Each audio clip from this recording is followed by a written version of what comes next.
ไม่สูงค่ะมาพบทบทวนเขาจำคำแทงเย้าในค่ะเนาะจำคำมาปันคอมุ่นลีลีคอวุ่นลีลีดาเศร้าวันในค่ะเนาะเอาค่ะวันเมื่อไหนก็มาฮอดถึงวันที่8เย้าในค่ะเนาะเอาค่ะวันเมื่อไหนก็ค่ะยิ่งมีคอมุ่นลีลีเสียเลยมาฝากปันพี่น้องเขาในค่ะเนาะเมื่อไหนก็มาแบบสดใสมากในค่ะเนาะค่ะ แต่ว่าข้อมูลได้ดอกเดีสดใสเหมือนชุดเด็บหัวค่ะเนาะค่ะเนาะค่ะเฮาหรืออะไรเป็นก้นดีแบบว่าให้มีพลังให้มีห้อยยุ่มให้มีตั้งครัวแม้แต่ว่าในการแต่งตัวก็ให้มันบ่มีพลังนั่นน่ะเนาะเมื่อใดก็มาแบบชุดแรงมากเดี๋ยวก็มีพลังแบบสุดยอดมากเลยค่ะเนาะเอาค่ะเมื่อไหร่ก็เดมี่อยู่7 หูคอตั้งยามของก้นเฮาในค่ะเนาะเอาค่ะข้อมูลอันไหนก็มาถ่อมจ้อมกันก่อนนะคะเนาะก่อนดีเดกาถ่อมข้อมูลอันไหนในย้อนให้พี่น้องเขาเด็กติดตามและเด็กปั่นหัวใจแล้วก็เด็กคอมเมนต์แล้วก็เด็กแชร์ปันนะคะเนาะปฏิบัติเฮียงใส่ค่ะยิ่งเดี๋ยวมาเอาข้อมูลดีๆเซมาฝากมาฝากปันมาแบ่งปันพี่น้องเขาในค่ะเนาะตั้งใจเสใจเสในก็มันก็เต็มใน100%ในมันก็ดีมีอยู่หมอก80%ดีมั่นใจเลยค่ะเนาะเอาค่ะตีใจก็เอาตีใจก็เอาแป้นนั่นค่ะเนาะเอาค่ะให้หมอทอมในค่ะเนาะเปิ้นว่าเหมือนเจิ้งหนังเฮาต้วยหนังก็กะยาเฮาต้วยเจิ้งกะยาเฮาต้วยอีสังก็ยาเฮาทอมอีค่ะอีหยังก็กะยาในค่ะเนาะสังเจิ้งว่าเฮาหมอต้วยไลซอตาสังเจิ้งว่าเฮาหมอต้วยไลตานาคออันไหนก็ตีใครยิ่งมาปานไหนก็สังเจิ้งว่ามาสังเจิ้งว่าหมอถอมก็ไลซอตาก็ว่าหมอถอมก็ไลตานาเลยค่ะเนาะค่ะพี่น้องค่ะตีถอมซึ่งหือก็อยู่ที่พี่น้องขายาวในค่ะเนาะใครยิ่งก็ยินดีเสียมาแบ่งปันมาปันข้อมูลดีๆบันพี่น้องขายาวในเปิ้นว่าเพราะว่าเฮาเป็นก้นดีปานเปิ้นยาวเปิ้น5 ผ้าก็เฮาหมู่ฮู้ค่ะเนาะเฮาไรปานเฮาก็มีตั้งเสื้อจ้ะเฮาก็เกี่ยวใจยาวในค่ะเนาะค่ะห้อยยุ่มเฮาในเหมือนจังหนังเปิ้นไปมาจุเฮาในค่ะเนาะเฮายุ่มใส่เปิ้นในถึงแม้ว่าเปิ้นยุ่มใส่เฮาก็ห้อยยุ่มเฮาในมันบ้านมันเหมือนหมอกเกี้ยวในค่ะเนาะก็ดีฮับเอานั่นแหละฮู้ว่าดีฮับเอาแบบค่อยหมอกกี้หมอกหิวบัวนั่นเด้ออกค่ะมากค่ะเฮากะถ่อมซ่อมกันยาวในค่ะเนาะหนังหรือมันติในซุ่มข้าวย่ำในค่ะเนาะออกค่ะ ในวันมื้อในก็จำคำก็เอาข้อมูล7เมียวตีเป็นตั้งยำก้น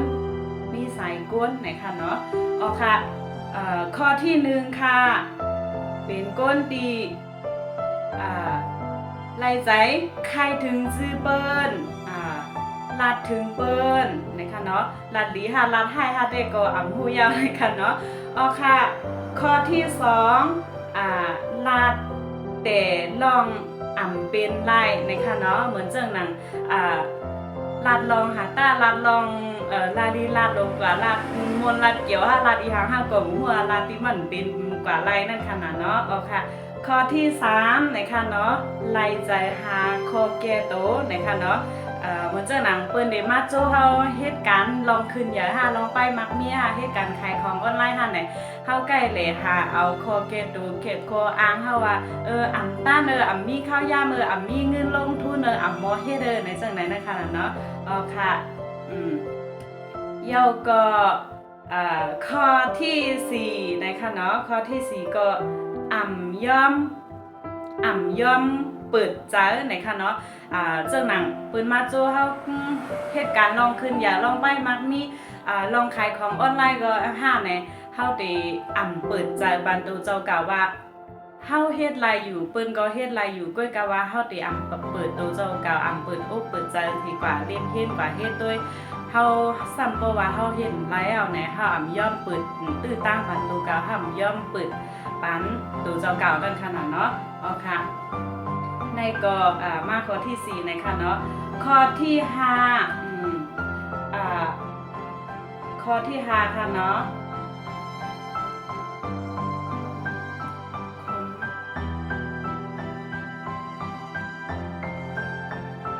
ค่ะเนาะเอาค่ะข้อที่5นี่ก็ตีใกล้เป็นเจ้าหนังว่าอ่ำต้านอ่ำต้านก็เป็นตัวเฮ็ดหยังก็พยาอ่ำต้านมีข้าวยาม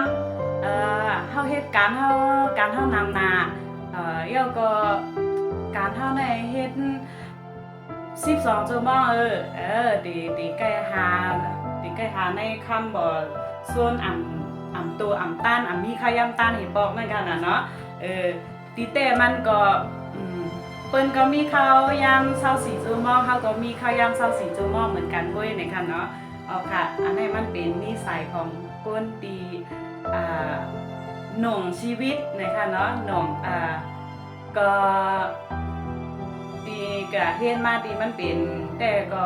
คู่ค่ะที่มันเป็นคนไทยนะคะเนาะด้วยก็ว่าเฮาเดี๋ยวมาเป็นความใต้ก็ใจใจได้ก่อนหัว7นิสัยเลยของตั้งยามก้นแต่ว่าในหัวข้อความไทยได้ว่านิสัยถ่วงชีวิตในนั่นน่ะเนาะนิสัยถ่วงชีวิตก็เหมือนเรื่องหนังจานไว้หนังจัดปาถ้าได้มันดีขึ้นอย่าหรือยาวก้อยกะว่าเฮาก้อยกะว่ามันมีอันหน่งอันจานมันไว้นั่นค่ะเนาะอันในหัวข้อมันตีเป็นจังไหนค่ะเนาะเอาค่ะมันข้อที่5เนาะมาข้อที่6ค่ะเป็นคนดีนะคะเนาะเป็นก้นดีเป็นก้นลีดี